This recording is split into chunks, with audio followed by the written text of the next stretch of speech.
Nah, namun sebenarnya kita sebagai umat Islam yang baik, kita harus mengetahui sebenarnya apa itu puasa.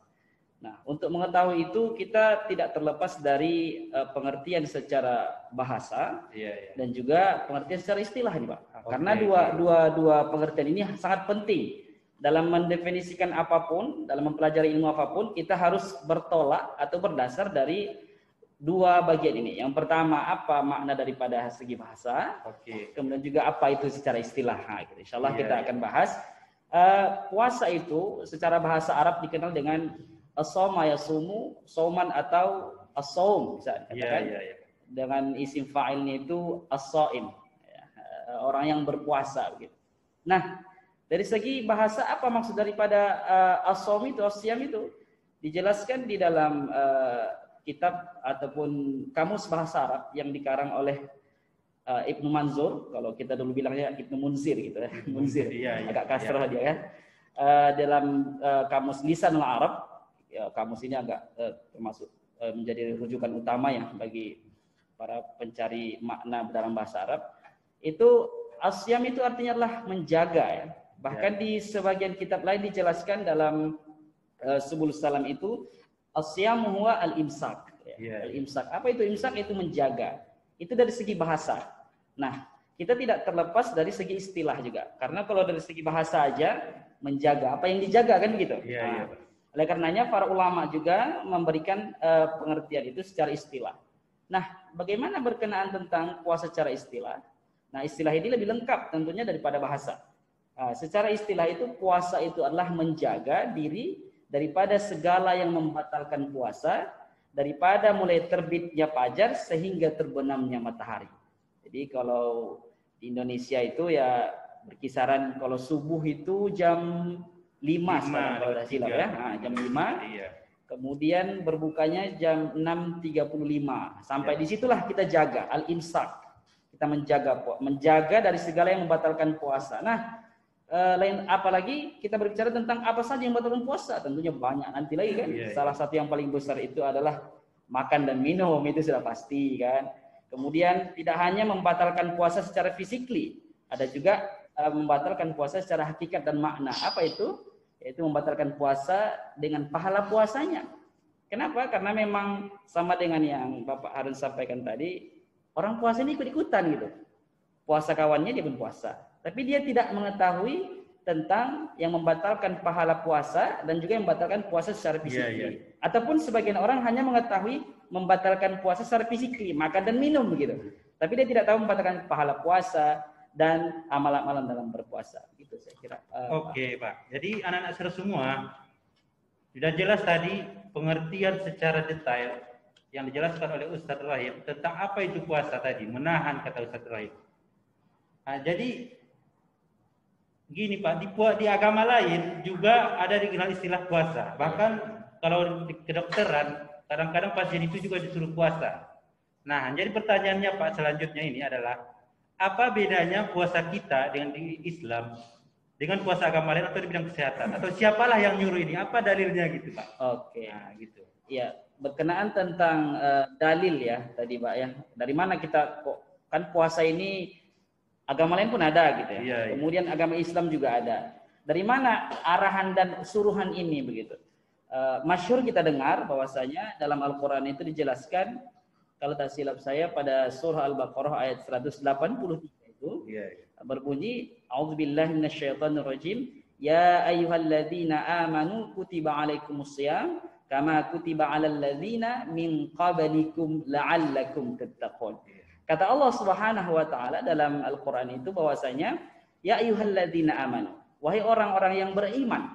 Allah tak kata ya ayyuhan nas, atau Allah tak kata di sini ya ayyuhal muslimun gitu ya. Tapi ya ayyuhalladzina amanu. Allah mewajibkan puasa ini kepada orang-orang yang beriman seperti mana yang telah Allah wajibkan atas orang-orang sebelum kamu. Kita tahu bahwasanya sebelum Nabi Muhammad kita harus mempercayai nabi-nabi yang sebelum Nabi Muhammad, dan itu ada amalan puasa juga. La'allakum tattaqun. Kata Allah Subhanahu wa taala, tujuan yang utama dalam berpuasa itu adalah agar kamu menjadi orang yang bertakwa. Jadi di dalam di dalam ilmu tafsir bahwasanya mufassir dan para ulama mengisbatkan kewajiban berpuasa di dalam bulan suci Ramadan itu adalah berdasarkan daripada ayat 183 pada surah Al-Baqarah itu. Nah, itu daripada Al-Qur'an.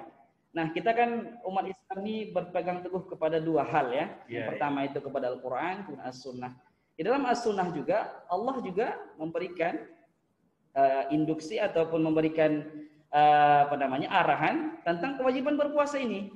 Di dalam kitab hadis Arba'in yang dikarang oleh Imam An-Nawawi pada hadis yang kedua itu di situ sekurang-kurangnya itu artinya begini. Ketika Rasulullah itu duduk berdiam sendiri, datang malaikat, kemudian malaikat bertanya, akhbirni 'anil Islam, akhbirni 'anil iman, akhbirni 'anil ihsan gitu.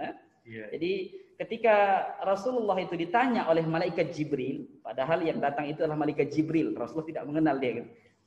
Kemudian malaikat tanya, akhbirni al Islam, berikan kabar kepadaku apa itu Islam.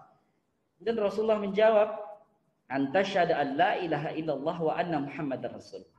Yang pertama itu adalah bersyahadat dan bersaksi bahwasanya tiada Tuhan selain Allah dan Nabi Muhammad adalah utusan Allah.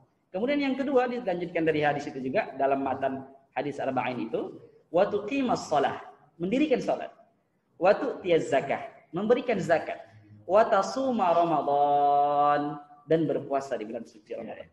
Artinya kita kenal ya, kita belajar dulu di MDA atau SD atau bahkan anak-anak kita di SMP juga mungkin dengan Pak Inya ada namanya rukun Islam ya. Ada Pak ya. Betul Pak Harun juga pernah jadi guru PAI ya. Rukun Islam itu ada 5 ya. Salah satunya itu berpuasa di bulan suci Ramadan. Jadi dalil itu memang sudah sharih dia, jelas. Baik dari segi Al-Quran dan juga dari segi hadis Nabi. Dan ittifaq ulama itu memang wajib berpuasa di bulan suci Ramadan. Secara lengkap sama. Oke Pak. Jadi anak-anak semua, kewajiban di bulan puasa ini, berpuasa di bulan Ramadan ini adalah sudah sangat jelas. Artinya ibarat kalau beli barang nggak bisa tawar lagi, harga mati dia. Nah, cuman yang menjadi pertanyaannya lagi, Ustaz. Iya. Banyak orang kan disuruh puasa. Buat apa katanya? Capek-capek menahan haus dan lapar seharian. Yang biasanya pagi-pagi udah makan lontong gitu kan. Nah, asar sebelum berangkat sekolah ya kan. Malam-malam udah standby mie ayam. Sore-sore mungkin ngejar-ngejar mie ayam gitu kan. Udah standby mau buka ya Pak ya? Iya. Selama bulan Ramadan nggak boleh. Dari pagi, dari subuh sampai maghrib nggak boleh. Padahal awalnya boleh. Nah, itu untuk apa capek-capek gitu itu Pak? Kan tujuan apa sih kita tujuannya untuk berpuasa ini gitu Pak? Iya. Tujuan ini penting ya. Ketika kita ingin pergi, kita yang pertama menentukan itu harus tujuannya kemana gitu Pak ya. Mau ke Medan tujuannya kemana? Medan mana gitu misalkan. Nah, dalam berpuasa itu begitu juga. Allah mewajibkan suatu perintah itu tentu ada tujuannya ya. Dan bahkan di dalam ayat Al-Baqarah tadi 183 itu di ujungnya itu ada la'allakum tattaqun. Agar kamu menjadi hamba yang bertakwa. Kalau dari segi bahasa lagi, kita kembali ke bahasa itu dalam lisan Arab juga takwa itu artinya takut. Kenapa takut? Ya, kita harus takut kepada Allah. Karena ibadah puasa ini Pak, dia hanya hubungan Allah dengan hambanya gitu. Kalau syahadat itu harus disaksikan ya. Saya bersyahadat ya, tapi disaksikan harus saksinya. Kemudian sholat itu juga nampak itu. Ada orang gerakannya. Kemudian beri zakat juga, kita beri zakat nampak barangnya. Nah, kalau berpuasa ini nggak nampak Pak. Hari ini bisa jadi saya katakan saya berpuasa nih. Tapi apakah bisa Bapak menjamin saya ini berpuasa? Karena hanya saya dan Allah yang tahu. Bisa jadi nanti di kamar mandi saya entah minum. Atau bahkan ketika kita samping-sampingan berwudu, mau sholat zuhur nanti, harus di samping saya wudu. Ketika saya berkumur-kumur mengambil wudu, saya minum sedikit, harus tahu nggak? Nggak padalah 1 sendok aja. 1 sendok aja. Yang penting terasa udah manis gitu lah ya. Karena lapar itu udah manis dikit ya. Pak Harun yang di samping saya bahkan, Pak Harun tahu nggak? Tidak tahu, rahasia. Rahasia ya. Nah, jadi puasa ini merahasia sehingga menimbulkan rasa kehadiran Allah itu kepada diri seorang hamba sehingga dia menjadi takut. Takutnya itu kenapa? Takutnya itu yang pertama adalah karena takut diazab oleh Allah Subhanahu wa taala karena meninggalkan beberapa suruhan Allah Subhanahu wa taala dan mengerjakan beberapa larangannya. Kemudian ibadah puasa ini juga sebenarnya adalah melatih kesabaran kita, Pak. Kesabaran. Yang namanya hari-hari biasa kita boleh makan dan minum, ya Pak ya. Iya. Kemudian ya namanya hari biasa ya, bebas ngapain gitu. Tapi padahal itu halal loh, makanan itu halal. Gitu. Tapi bila mana di bulan suci Ramadan sesuatu yang halal kita dilarang untuk makannya, itu butuh kesabaran yang tinggi Pak ya. Iya, sesuatu yang halal boleh, tapi kita dilarang untuk menyentuhnya gitu. Iya, iya. Kalau dia memang haram pula, memang udah haram kita kan sentuh. Ya, jadi memang tujuan berpuasa itu yang pertama untuk meningkatkan ketakwaan kita kepada Allah Subhanahu. Itu memang paling tinggi lah. Di samping itu juga untuk melatih kesabaran kita. Kemudian juga selanjutnya adalah ada hikmah dan tujuannya supaya umat Islam ataupun supaya kita yang berpuasa ini bisa merasakan, Pak. Kalau saya kadang pergi kerja dan pulang kerja itu kan ada lampu merah gitu, Pak ya. Iya. Kadang ada seorang anak membawa bawa kerenceng-kerenceng gitu, atau ibu menggendong ngamen di jalan gitu. Pemulung bawa karung. Iya, pemulung bawa karung gitu. Kadang miris gitu hati kita itu kan. Nah, Allah memberikan jalan itu supaya kita dapat merasakan itu. Walaupun secara tidak fisiklinya. Iya. Nah, mereka mungkin pernah merasa kelaparan, mungkin sehari, 2 hari, atau mungkin sehari makan sekali, Pak. Kalau kita kan makan sehari mungkin 3 kali ya, bahkan lebih Pak ya. 5 kali. Ataupun 3 kali, jajan 5 kali. Jajan 5 kali ya, betul-betul lah. Jadi Allah ingin memberikan rasa lapar itu khususnya kepada orang yang lain. Karena kalau orang kaya itu kan dia kalau makan mudah ya. Bahkan terkadang kita miris melihatnya, Pak. Ketika makan itu mubazir gitu. Padahal di saat yang sama banyak orang yang tidak makan gitu. Gara-gara memang susah gitu. Nah, hikmahnya itu supaya kita umat Islam ini merasakan bagaimana rasa laparnya dalam satu harian seperti mana orang yang merasa lapar, yaitu khususnya orang fakir dan miskin, sehingga nanti kita merasa empati gitu lah. Sekurang-kurangnya, oh begini rupanya. Jadi timbul rasa kepedulian itu. Iya, betul. Ya. Timbul rasa kepedulian sehingga kita membuat kita untuk rajin bersedekah, membantu orang lain dan lain sebagainya. Oke. Jadi jelas ya anak-anak semuanya. Jadi selama ini mungkin kalian bertanya-tanya, buat apa sih saya puasa gitu? Padahal nggak ada efeknya gitu di rasa-rasa. Cuman itu sebetulnya karena kita belum belajar. Kalian belum memahami sebetulnya tujuannya. Karena ketika kita melakukan sesuatu harus berdasarkan tujuannya supaya kita betul-betul menjalaninya dengan mudah dan ringan atau dengan ikhlas. Iya, betul. Cuman teringat lagi, Pak. Iya. Banyak orang juga berpuasa, dia tahu kalau puasa itu untuk jujur, untuk sabar, untuk bertakwa dan lain-lain sebagainya. Cuman tidak asing lagi bagi kita. Bahkan mungkin sehari-hari kita lihat orang berpuasa ini juga banyak yang ibarat katanya puasa asal-asalan. Puasa dia tapi nggak sholatnya bolong-bolong. Puasa dia tapi masih suka nyakitin kawan. Puasa dia tapi masih suka berbuat hal-hal yang tidak bermanfaat atau malah berbuat dosa. Iya. Sehingga beragamlah macam golongan orang-orang yang kadang-kadang puasa ini. Ada yang betul sungguh-sungguh, ada yang enggak. Nah, kayak mana itu sebenarnya, Pak? Golongan orang yang berpuasa ini ya. Jadi sebenarnya kalau kita lihat dari sekitar kita saja pun, Pak, memang ada beberapa golongan orang yang berpuasa ini. Yang pertama golongan orang yang berpuasa, dia hanya semangat di awal aja, Pak. Iya. Ya, karena Ramadan gitu ya, nyambut Ramadan, puasa 1 dan 2 atau 3, sampai 3 hari aja dia puasa. 3 hari ya. Nah, 3 hari. Kemudian karena penutup juga, dia puasa juga di akhir. Buka tutup aja. Buka tutup gitu istilahnya ya. Hanya sor-soran, hanya ikut-ikutan. Hanya menghargai, istilahnya bahasanya menghargai aja lah gitu. Dia tidak tahu kewajiban berpuasa itu. Dia hanya sekedar menghargai kedatangan bulan Ramadan itu. Makanya kita nggak heran, Pak. Kalau kadang saya ada jadwal itu, kalau hari-hari pertama itu masjid itu full. Penuh ya. Penuh, nggak muat, Pak. Kurang. Semakin hari semakin berkurang, semakin hari semakin berkurang. Semakin maju, Pak. Semakin maju safnya. Safnya maju ya kan. Iya. Jadi begitulah. Kadang sebagian orang puasa golongan pertama itu memang mereka berpuasa hanya sekedar sor-soran gitu. Ikut-ikutan sor-soran gitu. Kemudian golongan yang kedua, ada mereka yang berpuasa memang dia berpuasa sebulan penuh. tapi dia tidak mengerti berkenaan tentang hakikat tentang puasa itu. Bagaimana dia tidak mengertinya? Dia berpuasa, Pak, tapi dia tidak sholat. Ya. Tidak. Padahal guru saya dulu pernah bilang, kalau ada orang puasa itu, tapi dia tak sholat, ibaratkan orang berjalan tak pakai celana, Pak.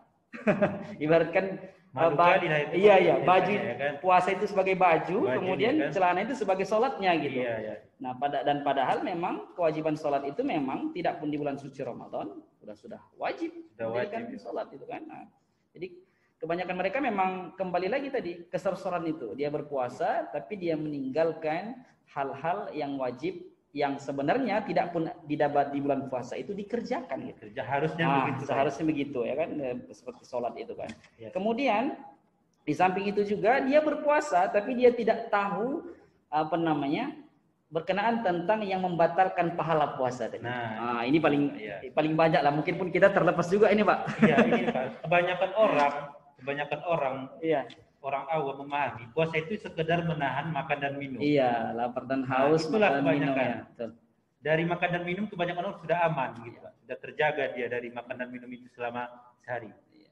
Jadi itu memang sudah dijelaskan di dalam hadis Rasulullah itu, kalau tak silap saya matan hadis itu, kam min shaimin laisa lahu min shiyami ilal ju'i wal 'atas. Kata Rasulullah, banyak orang yang berpuasa tetapi dia tidak mendapatkan pahala dari puasanya kecuali hanya lapar dan haus. Nah, siapakah mereka? Ya mereka lah yang berpuasa tapi dia menghibah orang lain. Kemudian berpuasa dia tidak menjalankan kewajiban-kewajiban yang ada di bulan suci Ramadan. Bahkan berpuasa dia tapi dia tetap maksiat begitu.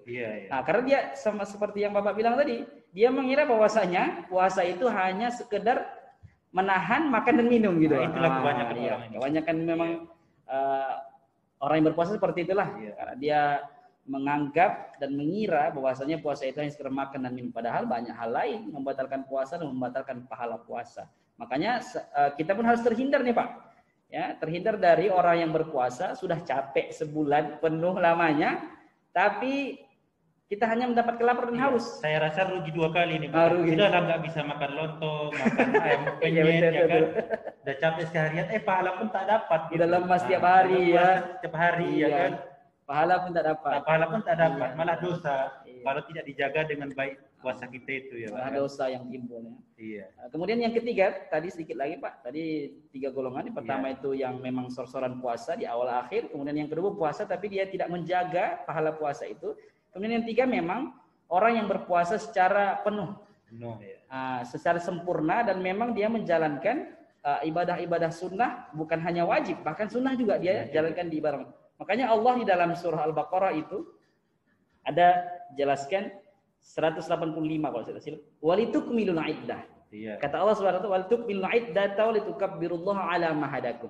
Kata Allah, hendaknya lah kamu, kita sebagai hamba Allah, menyempurnakan yang pertama jumlah hari bilangan puasa kita. Nah, kalau bulan ini mungkin tahun ini mungkin 29, Pak. Apakah 29 atau 30 ya? 30 ya. Pokoknya dia menyempurnakan jumlah hari itu kan.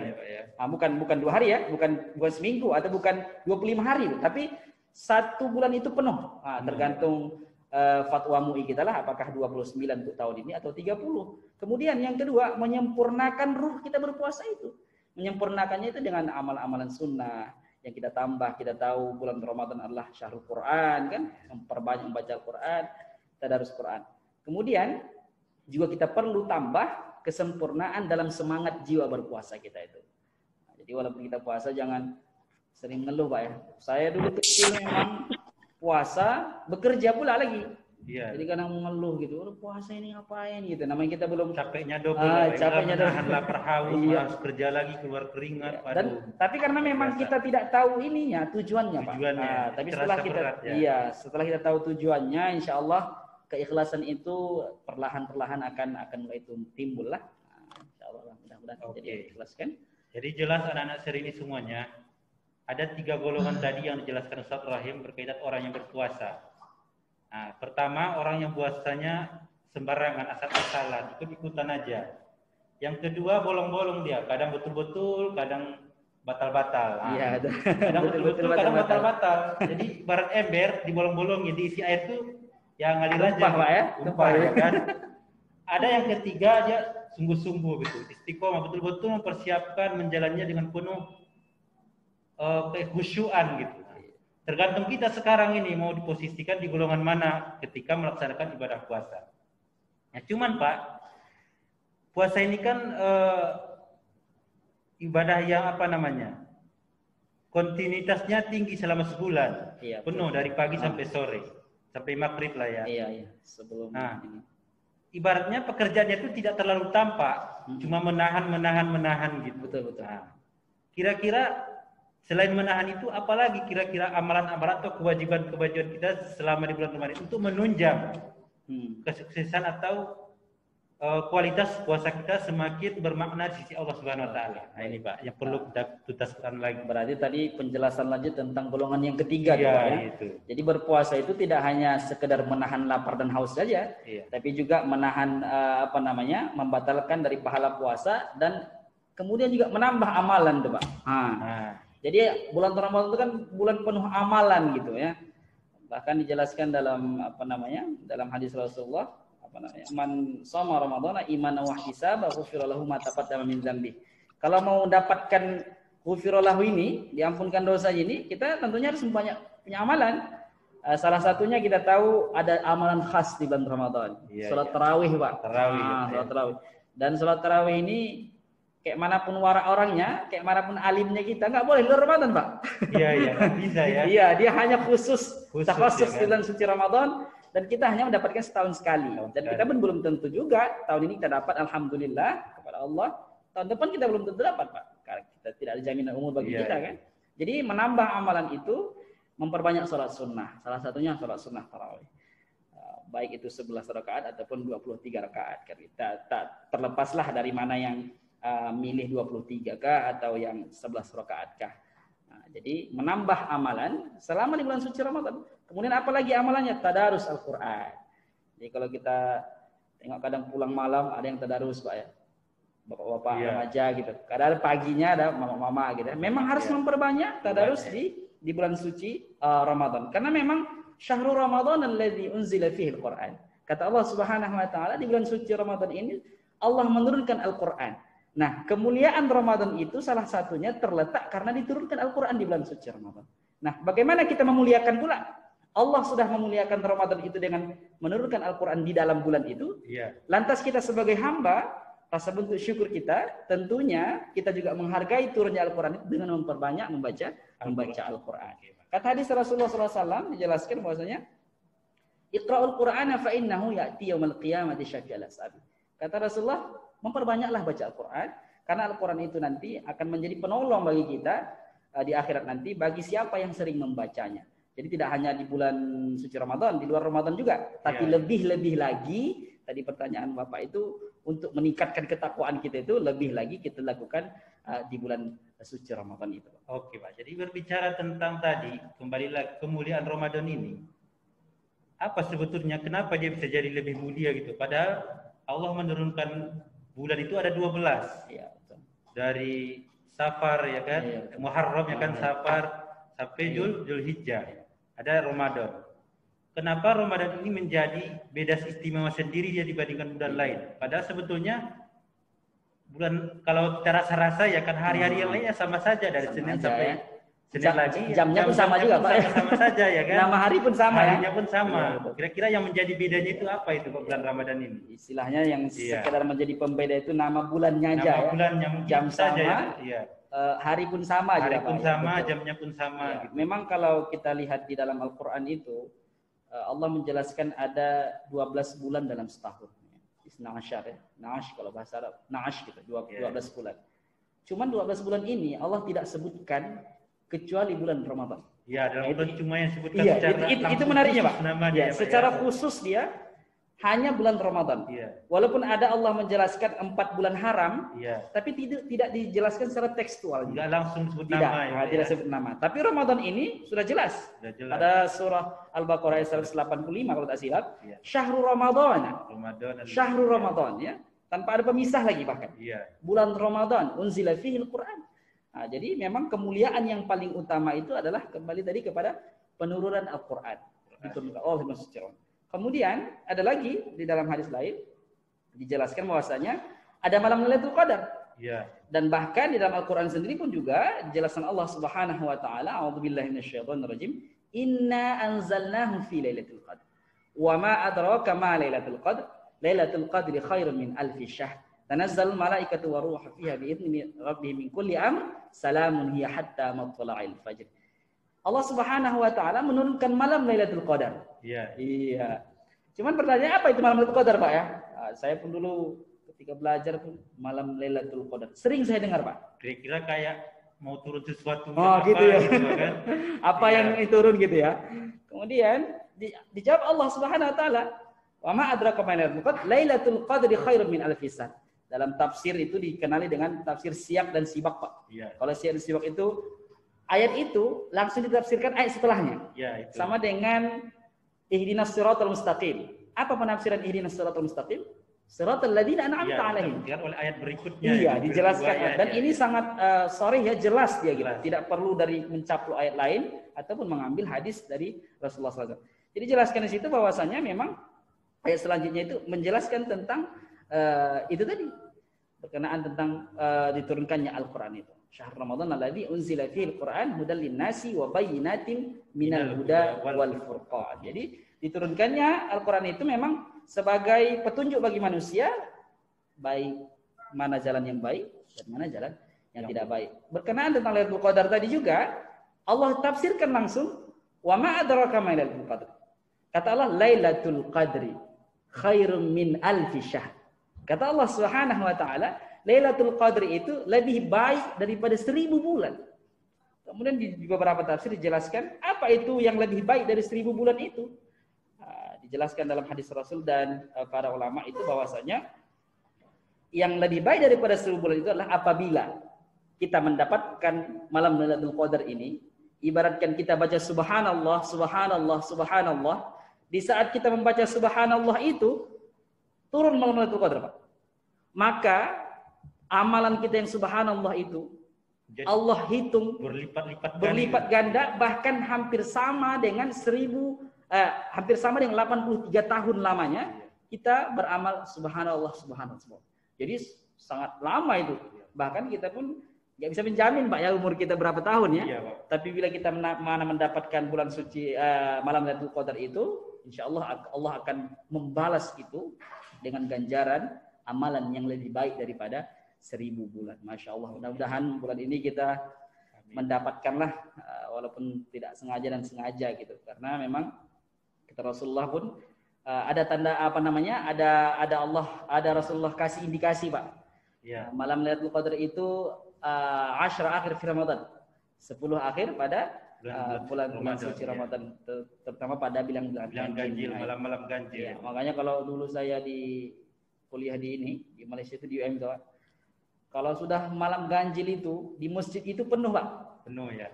Tidak hanya mahasiswa, kalau mahasiswa wajar, Pak ya, mulai berbuka sahur di situ karena irit kan gitu mahasiswa kan. Nyari takjil, nyari. Tapi saya herannya itu adalah banyak keluarga bawa anak, bawa bantal bahkan, bawa tas ini perlengkapan camping gitu. Iya, selama 10 Ramadan itu mereka mabit ataupun mencari malam Lailatul Qadar, iktikaf di masjid untuk mendapatkan Lailatul Qadar. Saking luar biasanya itu, Pak ya. Oke. Oh, saya rasa sudah begitu jelas ya, Pak ya, paparan kita berkaitan dengan kewajiban di bulan suci Ramadan ini. Bagaimana hakikat puasa itu apa, tujuannya apa, golongan orang seperti apa, amal punyanya apa. Jadi yang menjadi kesimpulannya ini sebetulnya apa itu, Pak? Supaya kita lebih istiqomah lagi, lebih semangat lagi menjalankan puasa Ramadan ini sebagai kata kunci. Apalagi anak-anak kita ini yang mendengar, mereka lebih semangat lagi puasa Ramadan ini. Iya. Tentunya kita harus mengambil satu kesimpulan ya yang akan kita bawa insya Allah. Bagaimana kita supaya yang pertama tadi itu istiqomah dalam menjalankan puasa Ramadan itu, kita harus ikhlas menjalankan ibadah itu karena Allah Subhanahu wa taala, mengharapkan ridhonya gitu ya. Bahkan dalam Al-Qur'an itu ada satu hamba yang tak sanggup digoda oleh syaitan. Siapakah mereka? Merekalah yang humul mukhlasin ya. Merekalah orang-orang yang ikhlas. memang ikhlas ini agak sulit Pak untuk kita terapkan dalam diri kita. Tapi kita harus terus berusaha. Karena dengan keikhlasan itu, amalan yang berat itu menjadi ringan. Dan keikhlasan itu akan datang apabila kita mengkaji dan melihat keadilan Allah. Kalau kita yakin bahwasanya Allah itu maha adil.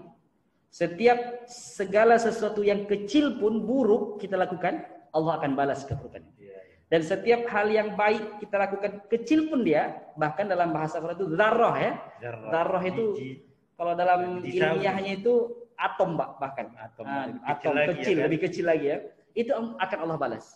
Jadi dengan kita mengkaji keadilan Allah Subhanahu wa taala, insyaallah keikhlasan kita itu akan timbul dalam segala hal. Sebenarnya tidak hanya di bulan suci Ramadan ini, baik dia kita sebagai anak-anak sebagai belajar, yakinlah ketika belajar itu memang untuk mencari keridhaan Allah Subhanahu wa taala supaya menjadi orang yang berilmu. Maka belajar itu akan terus menjadi semangat. Tapi karena kebanyakan kalaulah misalkan belajar hanya untuk supaya dapat kerja atau lain sebagainya, itu udah malas. Jadi separuh ikhlas. Iya, jadi memang yang paling penting keikhlasan dalam beramal itu Pak. Itu yang membawa kita kepada kebaikan insyaallah. Insyaallah Pak. Oke. Jadi anak-anak saudara semuanya, di penghujung podcast kita kali ini sudah jelas tadi bagaimana kita membahas secara tuntas kewajiban berpuasa di bulan Ramadan supaya kalian bisa mentransferkannya kepada diri kalian sehingga melaksanakan ibadah di bulan suci Ramadan ini betul-betul terasa khusyuk, bermakna dan semangat sehingga kita mendapatkan puncaknya yaitu ketakwaan yang disebutkan oleh Ustaz Rahim tadi. Amin amin. Oke, anak-anak semuanya, karena waktu kita terbatas, serasa podcast kita hari ini kita cukupkan. Mudah-mudahan apa yang saya sampaikan di depan ini menjadi bahan renungan untuk kita semuanya sehingga menjadikan kalian menjadi generasi yang saleh dan salehah, generasi Quran, generasi yang ahli saum di luar walaupun di luar bulan suci Ramadan. Amin amin. Amin ya rabbal alamin. Sekian saja mungkin pembawaan kegiatan podcast dari saya sebagai host